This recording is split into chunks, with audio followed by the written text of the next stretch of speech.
एक दक्षिण Korean family है। जैसा कि आप देख सकते हैं, बेटा अपने माता पिता से बहुत लंबा है। और अब ध्यान दीजिए, ये सिर्फ इस दक्षिण कोरियन फैमिली के घर की कहानी नहीं है। दरअसल दक्षिण कोरिया में यह बेहद जनरल ट्रेंड बन गया है, जहां बच्चे औसतन अपने माता पिता से कम 4 से 6 इंच लंबे होते हैं, और ये सब बहुत ही कम समय में। अब हमने नीदरलैंड में भी ऐसी तीव्र वृद्धि देखी। जैसा कि आप जानते होंगे, ये नीदरलैंड के लोगों में भी देखा गया था, लेकिन इसके पीछे हमारे पास व्यंग्यपूर्ण स्पष्टीकरण थे। यह अच्छे पोषण और जेनेटिक्स का परिणाम था। लेकिन दूसरी ओर दक्षिण कोरिया के मामले में सबसे चौंकाने वाली बात यह है कि उनकी इतनी तेजी से वृद्धि के पीछे का मुख्य कारण काफी अजीब और विवादास्पद है, यानी ऊंचाई को लेकर उनका जुनून और पागलपन। अब जुनून से ऊंचाई कैसे बढ़ती है, इसका जवाब मैं आपको बाद में बताऊंगा। लेकिन उससे पहले आइए जानें कि दक्षिण कोरिया में छोटा होना एक बहुत ही दर्दनाक अनुभव क्यों है, और दक्षिण कोरिया के लोगों को लंबा दिखने का इतना शौक क्यों है। खैर, 2009 में कोरियाई प्रसारण प्रणाली के एक टॉक शो में एक महिला अतिथि को इनवाइटेड किया गया था। वहीं एक मेहमान ने खुलेआम विवादित बयान दे डाला, 180 सेमी से नीचे के सभी पुरुष हारे हुए हैं। दरअसल इसके कुछ साल बाद ही 2019 में जब दक्षिण कोरिया की मल्टीनेशनल कंपनी इप्सोस ने आइडियल लंबाई की घोषणा की, तो उन्होंने पुरुषों पर एक सर्वे किया। तब यह पाया गया कि 70% दक्षिण कोरियाई महिलाएं लंबे पुरुषों को पसंद करती हैं, जिनकी ऊंचाई लगभग 5 फीट 10 इंच से 6 फीट 1 इंच तक होती है। यानी देखा जाए तो दक्षिण कोरियाई समाज में लंबाई में छोटा होना एक सामाजिक कलंक है, और इसी सामाजिक कलंक के कारण समय के साथ पुरुषों की लंबाई को लेकर उनका जुनून बढ़ता गया, और इसी जुनून के चलते उन्होंने कुछ अननेचुरल तरीकों से अपनी हाइट बढ़ाना शुरू कर दिया है। अब उन्होंने यह कैसे किया? बिल्कुल, खैर, कुछ बहुत जोखिम भरी दवाएं, जैसे आर्टिफिशियल HGH यानी मानव विकास हार्मोन इंजेक्शन। अब HGH क्या है, और क्या इससे आर्टिफिशियल रूप से 6 से 7 इंच की ऊंचाई बढ़ाई जा सकती है? खैर, मानव विकास हार्मोन प्राथमिक हार्मोन है जो मनुष्यों में ऊंचाई वृद्धि के लिए जिम्मेदार है। यह पिट्यूटरी ग्लैंड द्वारा निर्मित होता है और यकृत में IGF-1 में परिवर्तित हो जाता है, और इसके माध्यम से यह लंबी हड्डियों के सिरों में उपास्थि के बिल्ड को ट्रिगर करता है। ये उपास्थि कोशिकाएं किसी इमारत की ईंटों की तरह होती हैं, जो बाद में कैल्सीकृत होकर हड्डियों में परिवर्तित हो जाती हैं, और इस तरह हर किसी की लंबाई प्राकृतिक रूप से बढ़ जाती है। लेकिन अगर इस HGH हार्मोन को प्रयोगशाला में आर्टिफिशियल रूप से बनाया जाए और बढ़ती उम्र में इंजेक्ट किया जाए, तो लंबाई बढ़ने की गति को 2x से 3x तक बढ़ाया जा सकता है। और दक्षिण कोरिया जैसे उन्नत और समृद्ध देशों में यह उपचार पूरी तरह से नॉर्मलाइज्ड है। अब इसके अलावा एक और इलाज है जो काफी विवादास्पद है और लोकप्रियता हासिल कर रहा है। मेरे अनुसार यह उपचार सीमा रेखा तक अवैध होना चाहिए। इसके बारे में मैं आपको थोड़ी देर में बताऊंगा। लेकिन इस वजह से यदि आप दक्षिण कोरिया के प्रसिद्ध गायकों और K-पॉप कलाकारों को देखें, तो वे औसत कोरियाई की तुलना में बहुत लंबे और अट्रैक्टिव हैं। दरअसल इतने ऊंचे अंतर्राष्ट्रीय सौंदर्य मानक रखने के कारण ये कलाकार भारत में भी काफी मशहूर हैं, और 25% से ज्यादा भारतीय भी वहां हैं, और वे बड़े फैन हैं। हम दक्षिण कोरियाई ऊंचाई के जुनून के बारे में बात कर रहे थे, जिसके कारण 16 साल की उम्र में युवा शरीर में आर्टिफिशियल वृद्धि हार्मोन इंजेक्ट करते हैं ताकि वे आर्टिफिशियल रूप से अपनी ऊंचाई बढ़ा सकें। ये वो डेटा है जो आपको पूरी कहानी साफ साफ बता देगा कि पिछले 4 सालों में अकेले दक्षिण कोरिया में इन ग्रोथ हार्मोन्स का बाजार दोगुना हो गया है। जैसे कि आपको एक पैमाना बताने के लिए, अमेरिका, जो उच्च खर्च करने की क्षमता वाला एक कॉस्मेटिक केंद्रित बाजार है, उससे 3 गुना अधिक है। और कोरियाई दवा कंपनी डोंगे एसटी कंपनी लिमिटेड की रिपोर्ट के मुताबिक 2019 से ग्रोथ हार्मोन की बिक्री हर साल 30% बढ़ रही है। लेकिन इस थेरेपी में एक बड़ी समस्या है। यह थेरेपी केवल उन्हीं लोगों को लाभ पहुंचाती है जो अपनी ग्रोथ प्लेट्स के जुड़ने से पहले इसे लेते हैं, अर्थात एडोलेसेंस में 18-19 वर्ष तक किसी व्यक्ति की लंबी हड्डी की विकास प्लेटें आपस में जुड़ जाती हैं और स्थायी रूप से हड्डी बन जाती है, और इसीलिए उनमें उपास्थि का निर्माण नहीं हो पाता है और इंसान अपनी अंतिम ऊंचाई पर अटक जाता है। यानी ग्रोथ हार्मोन ट्रीटमेंट से लंबाई नहीं बढ़ाई जा सकती, और यहाँ कोई अन्य रास्ता न तलाशते हुए सामाजिक दबाव झेलते हुए कई दक्षिण कोरियाई लोग हताश हो जाते हैं। अपनी ऊंचाई में अतिरिक्त 2-4 इंच जोड़ने के लिए वे कुछ बेहद क्रूर तरीके भी अपनाते हैं। अब विशेष रूप से यह तरीका इतना क्रूर है कि कुछ देशों में तो यह अवैध भी है। मैं अंगों को लंबा करने वाली सर्जरी के बारे में बात कर रहा हूं, जो सरल शब्दों में आपके पैरों की हड्डियों को तोड़कर उन्हें वापस जोड़कर उन्हें लंबा करना है। और यह बहुत महंगी और दर्दनाक प्रक्रिया है, और यदि जटिलताएं हों तो यह आपकी जान भी ले सकता है। इस ऑपरेशन के पहले चरण में सर्जन मरीज की पिंडली की हड्डी यानी टिबिया पर ऑस्टियोटॉमी करते हैं। सीधे शब्दों में कहें तो इन दोनों हड्डियों को तोड़कर उनमें एक रॉड जोड़ी जाती है।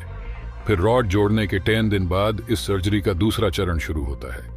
इसमें डॉक्टर या परिजन इस रॉड को एडजस्ट करने के लिए रोजाना 2 महीने तक लगातार घुमाते और घुमाते हैं, ताकि मरीज की टूटी हुई हड्डियां एक दूसरे से दूर हो सकें और हड्डियों के बीच गैप बन जाता है।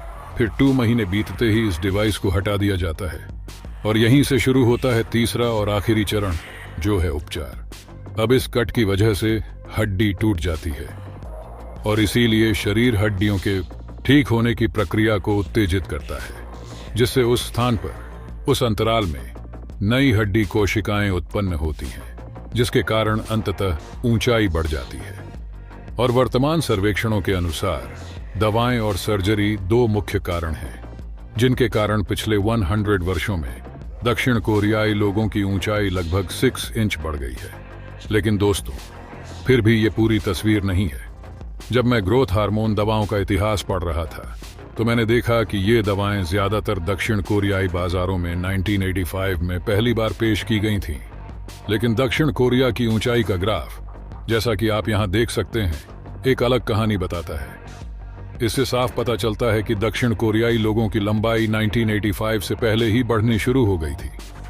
तो 1985 से पहले ये लोग क्या कर रहे थे जिससे इनकी लंबाई बढ़ने लगी थी?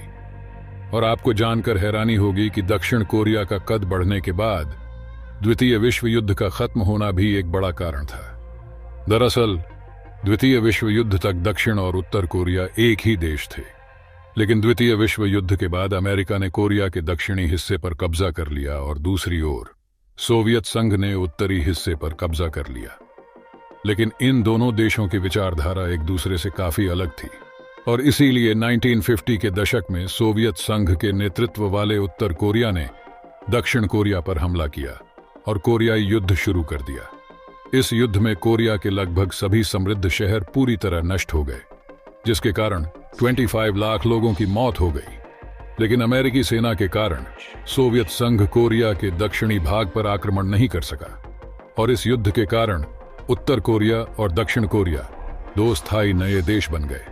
अब इस कोरियाई युद्ध ने दक्षिण कोरिया की आपूर्ति श्रृंखलाओं को पूरी तरह से नष्ट कर दिया। उनके पास खाद्य उत्पादन के लिए कोई उचित कच्चा माल नहीं था और ऐसी स्थिति में दक्षिण कोरिया अपने भोजन के प्राथमिक स्रोत, जो कि चावल था, पर निर्भर हो गया और चावल की खपत बढ़ने के कारण दक्षिण कोरियाई लोगों की लंबाई कम हो गई है। अब ये कैसे हुआ?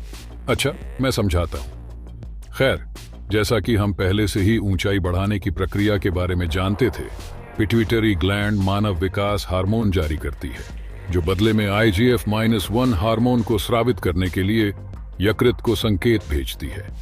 फिर यह IGF-1 हार्मोन हड्डियों और ऊतकों के विकास को उत्तेजित करता है और हमारी ऊंचाई बढ़ाता है। लेकिन दक्षिण कोरियाई लोगों के मामले में चावल की खपत में वृद्धि के कारण उनका 80% आहार कार्बोहाइड्रेट से बना है, क्योंकि चावल ज्यादातर कार्बोहाइड्रेट से बना होता है। अब अतिरिक्त कार्बोहाइड्रेट के कारण क्या होता है? रक्त शर्करा का स्तर बढ़ जाता है और फिर इसे नियंत्रित करने के लिए अग्न्याशय इंसुलिन नामक एक हार्मोन जारी करता है। अब ये इंसुलिन एक समस्या क्यों है?